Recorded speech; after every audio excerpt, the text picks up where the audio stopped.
De maatschappij hier vind ik net, nee, dat is al gehaast en ieder moet hem zelf maar rijden en weet ik het al hier. Dus dan zeg ik van ja, daar pas ik dan echt net in. Waar was nu de klomp? Hier? Nee. Ja, daar. Daar tot hier ongeveer. De klomp waar ben ik de eerste keer naar binnen gestapt. Staat niet meer.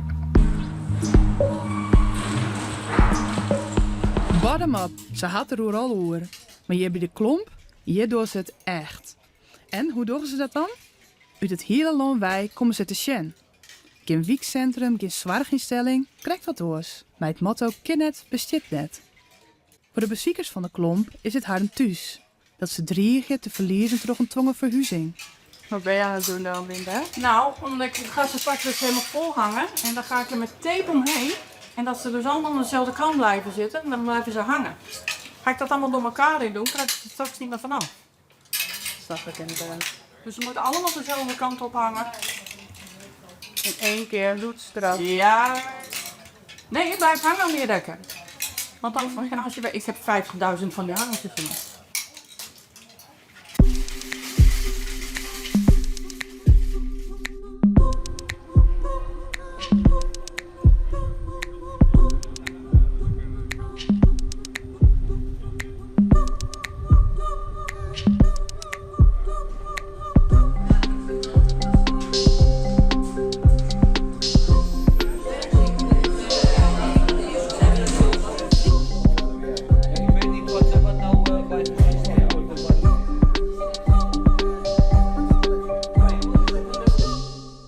Ik denk dat ik misschien, nou wat zou het zijn, 250 al weggebracht heb. En dan komen er nog 250 achteraan. Hoe kom je aan die kleding Hoe eigenlijk? kom Want ik aan die kleding? Nou dat ja, een ik ben hier dus ontzettend 7 jaar geleden begonnen. Omdat ik zelf ook in die situatie zat. En toen ben ik begonnen met 2 t-shirts en een broek. En ik ben de zaterdags de stad in gegaan om naar een winkels toe te gaan. En die opheffingsuitverkoop hebben. En toen zei ik van, nou, wat doe je dan met je opheffingsuitverkoop als het straks afgelopen is? Ja, dat gaat dan aan een opkoper. Nou, dan steek ik mijn verhaal af wat ik hier doe. En dan, dan wordt het gedoneerd. En ik heb 950 klanten en meer. Dus het wordt steeds meer. Ja. Ja, ontzettend mooi. Nee, ontzettend triest. Ja, maar ontzettend mooi dat jij dit doet. Ja, het is mooi dat het er is, maar het is triest dat het er is. Ja. Ja, en waarom zeg je dat? Wat is jouw ervaring? Omdat ik vind dat de staat ons moet helpen. En ik help natuurlijk mensen die dus gewoon buiten het schip vallen. En er zijn zoveel mensen die buiten het schip vallen. En ook de vluchtelingen, die hebben gewoon niks. Als je een scheiding hebt, heb je niks, want je vlucht. Je gaat weg, je hebt niks. Ja. Ja, dus dan heb ik aan de overkant. Die is dus ook al leeg. Nou, en dit stond tot dan het plafond vol van de week. Dat stond echt zo hoog. En dan heb ik hier nog een deel staan. Ik ben iets te vaak verhuisd onder dwang, dus dat vond ik niet zo fijn. Dus verhuizen vind ik een drama. Alles heeft een ander voor me moeten doen en dat vond ik niet fijn. Ik ben een controlfreak en ik wil echt de touwtjes in de handen hebben.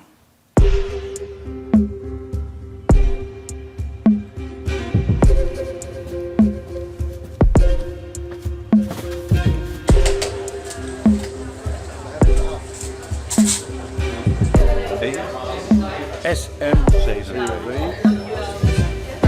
Ging mij helpen zo en dat zat hun grond binnen, dat hij dan. Kom maar.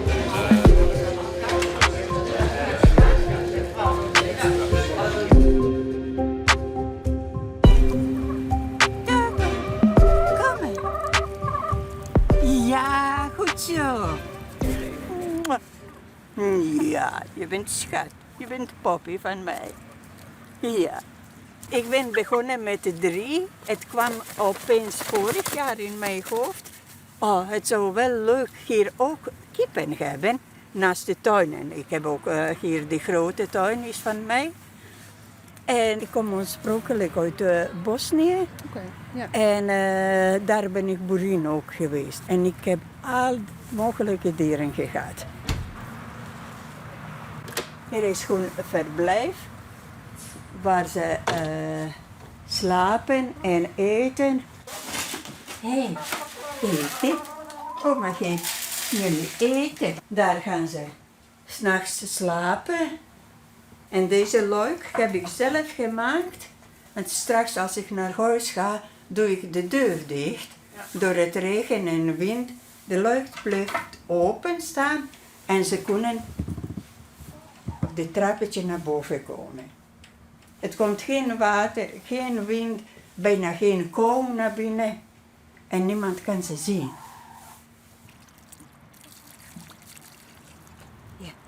De klomp gaat straks verhuizen. Waar gaan de kippen eigenlijk naartoe? Ik heb nog niks gehoord. Ik wil ze niet kwijt. Ze zijn alles voor mij. Ja, hoe kun je daar iets over vertellen? Ja, het is mijn therapie, zoals mijn kinderen. Als je hoort,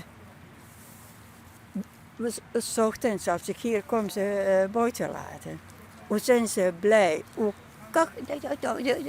Ze schreeuwen niet. Ze maken alleen praatjes tussen elkaar. En om mij heen. Ik ben zeer blij. Ik ben opgeknapt sinds ik ze heb.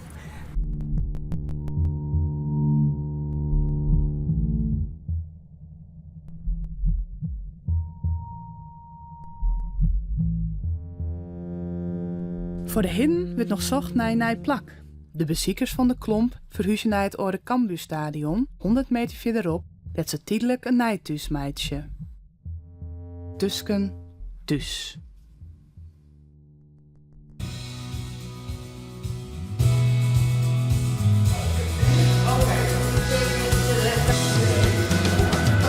Then after lunch it's puzzles and darts and baking. Paper mache up in a ballet and chess. Pottery and ventriloquy candle making. Then I'll stretch, maybe sketch, take a climb, sew a dress. And I'll reread the books if I have time to spare. I'll paint the walls some more, I'm sure there's room somewhere. And then I'll brush and brush and brush and brush my hair. Stuck in the same place I've always been. And I'll keep wandering, wandering, wandering, wandering. When will my life begin?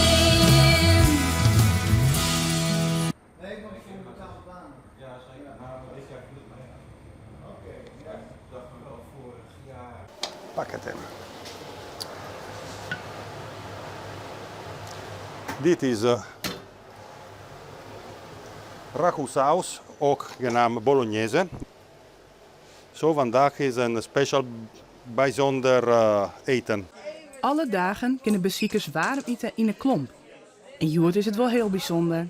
3 gongen, 4 soorten pasta en 4 soorten saus. Voor het laatste jongensmeel wordt alles uit de kast te halen.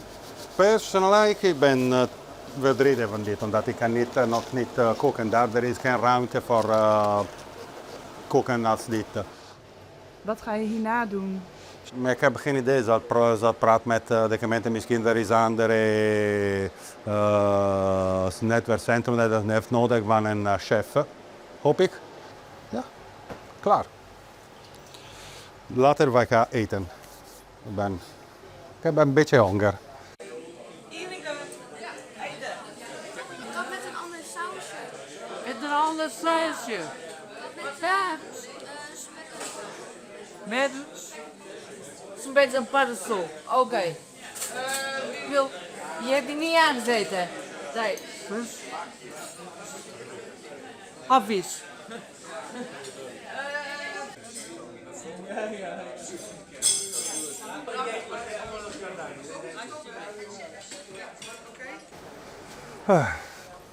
Ja, is al mis hier. Echt. Ja. Dat is leven. Mooie dingen nooit duurt lang. Dat is correct, hè? Het duurt al.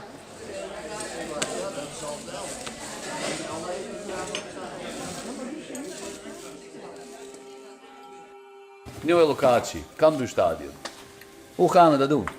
Weet niet, ik ben er nooit geweest. 1, 2, 3, 4, 5.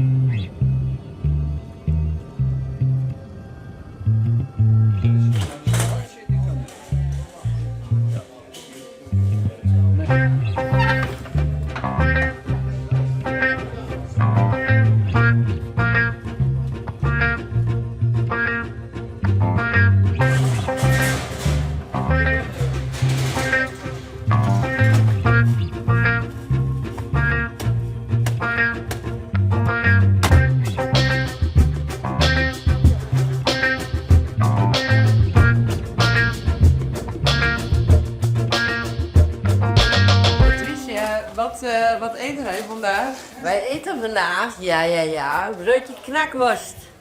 Dus, Heel simpel eten. ja, het is vooral, het is een nieuwe koopplaat. Maar we weten niet of het al die pannen erop kunnen. Oh, tuurlijk, dat is ook zo. Ja, dus, maar ja, het is niet mijn afdeling. Ik ben van de keuken, ik word van de koffie en...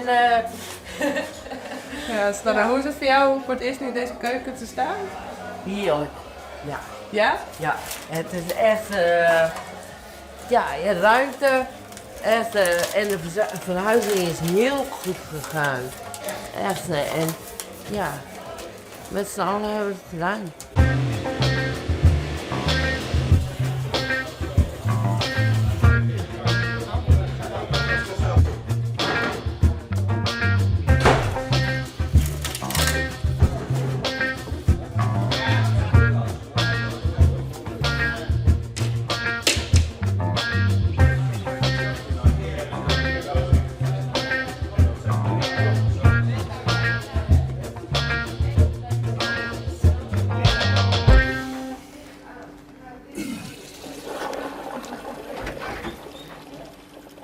Hey, deur dicht. En dan sta ik tegen je gezeik aan te luisteren. Dank u.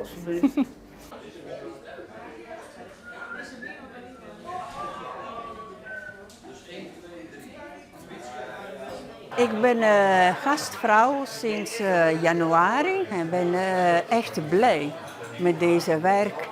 Help ik mensen, beantwoord ik aan vragen. Dochters kunnen op woensdag bij ons komen en nu kunt op donderdag.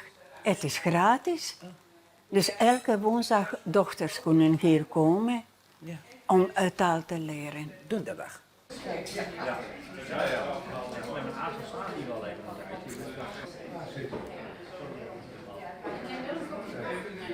Is dit niet leuk voor jou? Of een beetje kort? Ja, ik ben oma. Ja, ik ook. Ja, maar als mijn boy komt ook. Ja, doe je er een shirtje onder? Laat je shirtje eronder hangen. Als je nou gewoon je trui aantrekt en je trekt een t-shirt eronder aan en je laat dat t-shirt eronder uitkomen. Ja. Net zoals wat je vest nu heeft, zie je? Dat dit eronder uitkomt. Dan is die trui niet zo kort. Ja, ja, is mooi. Nou, daar is er vast één.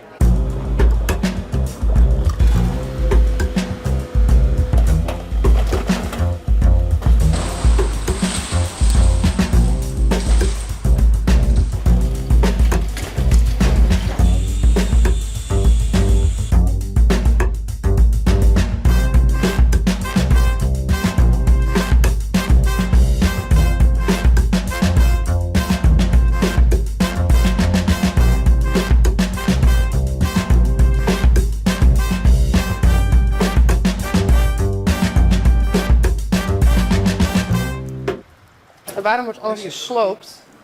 Ja, omdat ze hier van alles van plan zijn qua appartementen en dat soort dingen. Maar dit stadion blijft staan? Lopen. Ja. Ja, dat gaat ook plat. Helemaal? Ja, Dit ook. dit gaat allemaal weg. Ja. Ja, alleen dat duurt nog wel even. En kun je vertellen over hoe het dan gaat de komende jaren met de klomp? Ja, dat zijn wij nog steeds aan het onderzoeken. Ja. En ik denk dat de gemeente er bijna niet meer omheen komen, omdat we hier natuurlijk van alles op doen. En ook hebben laten zien dat we ook echt van alles hebben gedaan. Ik denk dat het daarom ook wel gewoon ook belangrijk is dat we blijven. Bereiken ze nog. En waarom werkt de klomp zo goed? Wat zou je zeggen? Laagdrempelig. Het is heel laagdrempelig. En ik heb laatst nog een discussie gehad, ook over dit hele rookgedeelte. Dat de oude locatie, dat het daar eigenlijk ook het doel had om, de meeste mensen die roken ook. Het is best wel vreemd, want het kost natuurlijk heel veel geld. Maar mensen in de armoede roken vrijwel allemaal. En dan zie je ook gewoon dat mensen gewoon binnenkomen en denken van, nou, ik vind het eigenlijk toch te spannend om naar binnen te gaan. Laat ik eerst maar even een sigaretje roken. En dan vaak ga je dan even in gesprek en zeg, goh, zal ik even een kopje koffie halen? Ja, het is goed. Zullen de tweede dan binnen doen? Zo heb ik mensen dan eens binnengekregen. Ja. Ik heb een kennis die had die taakstraf. En die zei tegen mij, ga hier eens kijken. dat is misschien wel wat voor jou. Dus nu doe ik in energiecoach. Dat is folie achter de verwarmingen plaatsen en toch strippen plaatsen. Ja. Ik vergeet soms hoeveel hier eigenlijk gedaan wordt. Hè? Dat jullie ook verhuizingen doen en verhuizingen doen we ook. Ja. En ja, wat je zegt is met energiecoach, dus ook folie achter de radiator. Ja, en toch strippen. Ja. Ja, ik heb een ziektebeeld, maakt verder niet uit wat, maar daarvoor ben ik dus een beetje geïsoleerd geraakt op een gegeven moment. En hier kom ik helemaal uit mijn isolement. Ja. Ja, zeker. Ja. En we krijgen ook nog eens goed eten hier. Dus. Geen pindasaus? Geen pindas. Ja, maar wel mooi hoe dat dan is ja, ik ontstaan. vind het hier echt geweldig eigenlijk wel. Ja. Dat kan ik me voorstellen. Ja, dank je. Ja, Zoveel? ja, is goed. Beetje bij? Ja, een beetje. Is dat ook bij? Ja, dank je wel.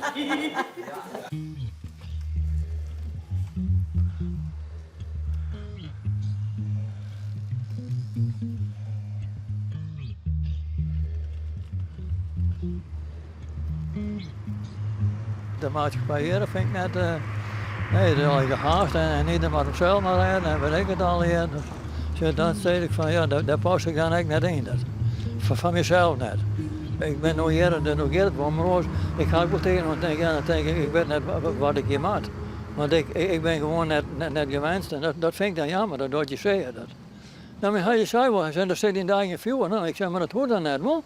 Dan kreeg me daar wel kwelig nemen, maar ik zei, dat ken ik ook verder weinig aan de wanden. Hij voelt jou eigenlijk te gevoelig of zo. Ja, ja. Ja, dat is een hele mooie eigenschap. Ja, zeker, ja.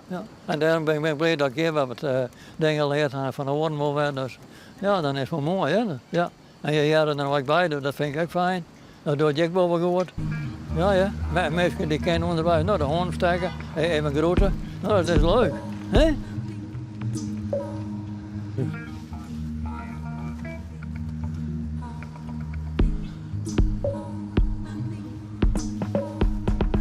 Kippetjes. Ja, kippetjes, tuk. Ik moet even, dit is de eerste keer dat ik dit zo zie, maar ik vind het heel gek. Ja, ach, triest. Daar waren ze en moet je nu zien. Waar was nu de klomp? Hier? Nee. Ja, daar. Daar tot hier ongeveer. De klomp bestaat als netwerkcentrum De Klomp. Ja. Maar de klomp waar ben ik de eerste keer naar binnen gestapt, bestaat niet meer. Wat doet dat met je? Heel veel pijn. Heel veel pijn. Ik was daar, ik kon een maand niet naar binnen komen. Nee, dat was en bij de gesprekken, wat vind je, hoe voel je thuis? Nee, ik voel me niet thuis. Nog steeds niet? Nu wel. Maar toen in het begin, ik miste de klomp. Hier.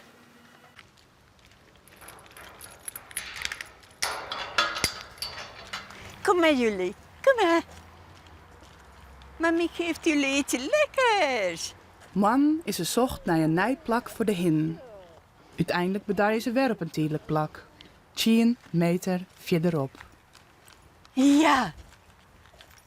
Goed zo, lieverd. Ja, kom maar. Heb je lang geen kippen gehad? Ja, en ik mis het. Dat was mijn... Hé, mama is aan het praten. Even wachten, als ik klaar ben. En daarom weet ik het over dieren, over tuin en alles. 12 april 1992 heb ik gehoord dat mijn dochter wordt opgehangen. Omdat ik was met serviceman getrouwd. En toen is in de kelder een man gekomen en zei: Ivanka, je moet meteen weg. Wow. Anders Mirka wordt morgen opgehangen. En hoe oud was jouw dochter toen? 10 jaar. En je had een... 10 jaar, die jaar werden ze 11. En toen heb ik haar gepakt en zijn we meteen weggegaan. Je laat alles achter. En jij met z'n tweeën zijn jullie in Ja, eerste instantie? ja. Oké. En zo zijn wij 1 jaar en 2 maanden, 14 maanden zijn wij rond geweest. En waar ben je dan En- gebleven? Waar sliepen jullie dan? Ja, overal. Overal, op grond zo, beschermd van de bomen, in garages bij mensen.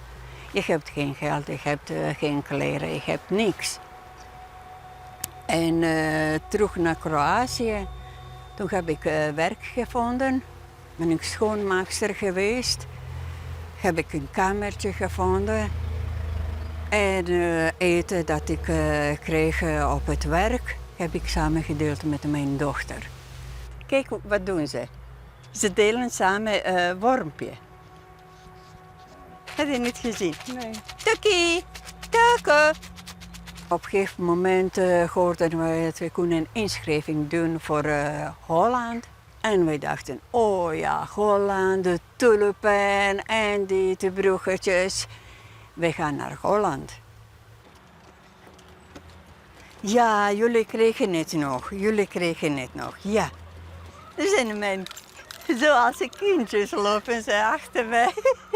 Is wat. Ja, maar je moet voorkijken, niet achter.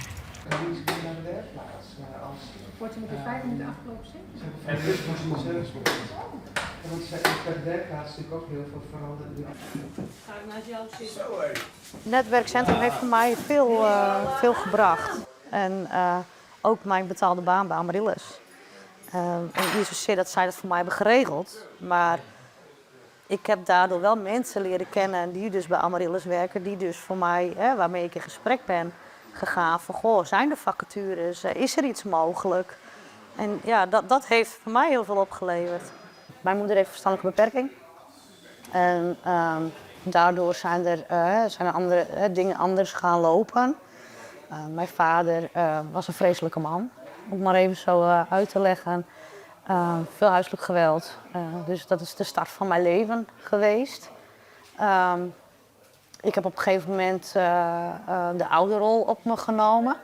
Omdat mijn moeder dat niet kon. Maar ook mijn vader was er bijna niet. En als hij er was, was het ook niet leuk. En toen heb ik ook wel echt bedacht van ja, ik denk dat ik wel degene moet zijn die dat moet stoppen. Dat heb ik altijd zo gevoeld. Voordat ik aangifte deed tegen mijn vader, ben ik ook terechtgekomen een jaar, 1,5 jaar in het Loverboy-circuit. Daar ook enorme dingen, heel veel nare dingen meegemaakt. En dat was ook een van de afwegingen van ja, als ik aangifte ga doen tegen mijn vader, ben ik daar waarschijnlijk ook vanaf. En op een gegeven moment was ik 13. En ik heb daar 7 uur op politiebureau gezeten.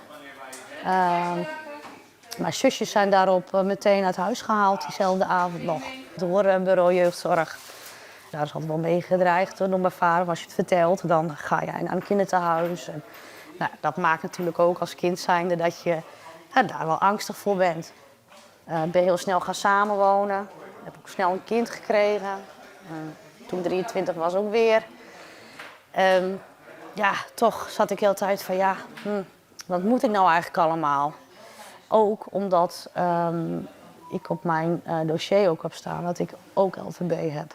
Dus ik heb mijn opa opgebeld van ik denk dat ik echt net zo dom ben als mama. Ik heb het ook echt zo gezegd. En mijn opa die zegt, maar hoezo denk je dat dan?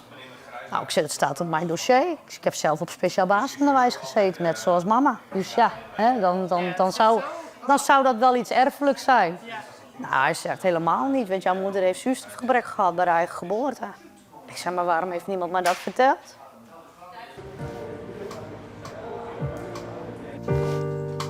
Zo dan? Of zachtjes? Ja, of dan misschien wel bij mijn stem erbij en dan zachtjes. Cool.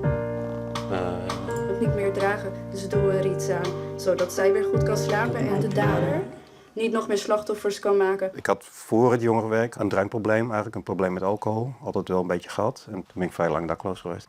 Al het geld ging naar drank eigenlijk. En dan betaal je rekeningen niet meer. Ja, en dan dan komen ze op een gegeven moment, zetten ze je eruit gewoon. Ik hoor met dit oor niet eens dat het hier ook afgespeeld wordt. Nee, Grappig, hè? Nee? Nee, echt niet. Ik hoor echt, er zit ook een gigantische vertraging in trouwens. Uiteindelijk had ik een elektriciteitshuisje gevonden, waar ook wel beschutte hoekjes zaten.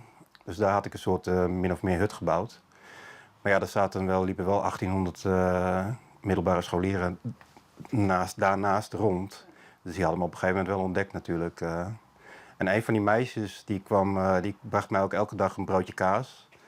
Terwijl ze echt een bloedhekel had aan kaas zelf. Maar ze smeerde speciaal voor mij zo een broodje kaas elke ochtend. Die kon ze dan brengen. En uiteindelijk heeft ze mij in contact gebracht met de ouders. En haar vader deed ook social work. En die hebben mij in contact gebracht met Limor. En dat was crisisopvang. Vanuit daarin heb ik een huis gekregen. En waar ik nu nog steeds woon dus.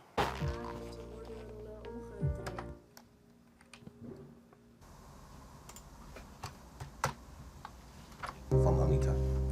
Nou, zullen we die even uitzetten? Of zit die? Ja, dat weet ik niet. De wet zegt nee is nee. Het is een strafbaar feit. Maar bij een aangifte worden rollen omgedraaid. Er is gebrek aan bewijs, zeggen ze dan. Ze sturen je naar huis, dat is iets wat echt niet kan. Het meisje dat ik was, even alleen op haar kamer. Als er geklopt werd, snakte ik naar adem. Ik verstop me, zodat hij me niet kan schaden met de daden die het daglicht niet verdragen. Helaas mocht het nooit baten, want hij wist waar ik zat. Hij haalde me er weg en hij legde me plat. Op mijn rug, op mijn bed, om doktertje te spelen. Mijn ouders in de kamer wisten niet dat ik me uitkleedde. Kon het ze niet zeggen, want dan werd ik gestraft. Niet alleen ik, heel mijn familie afgeslacht. Wie zal mij geloven, want ik ben nog jong. Op de leeftijd van 6 is waar het begon. Tot mijn 8e misbruikt, gewoon zonder pardon. Het heeft mijn leven veranderd, al voor het begon. Terwijl hij, voor ik het wist, gewoon weer buiten stond. En ik hem daar zag staan, daar waar het begon. Nu zoveel jaren later zit ik nog steeds op mijn kamer. Elke dag weer mezelf hetzelfde af te vragen. Waarom heeft hij zich niet kunnen gedragen? En met zijn vieze handen mij zo aan heeft willen raken. Waar gaat het mis? Want in het begin had je het erover dat je er wat meer, dat je het wat kwader wou maken. Ja. Ja. Nou, wat. Maar ik denk dat het juist wel mooi is dat je het een beetje zo op deze. Ja, wat maakt het alleen maar krachtiger? Het zit genoeg kracht in het verhaal eigenlijk. Ja, dat wel, maar ik denk dat ik het misschien nog wel wat krachtiger wil kunnen overbrengen. Tijd om op te staan. Tijd voor slachtoffers om niet meer aan de kant te staan. En ook tijd voor jullie om er iets aan te doen. Door aan de slag te gaan, breng Nederland fatsoen.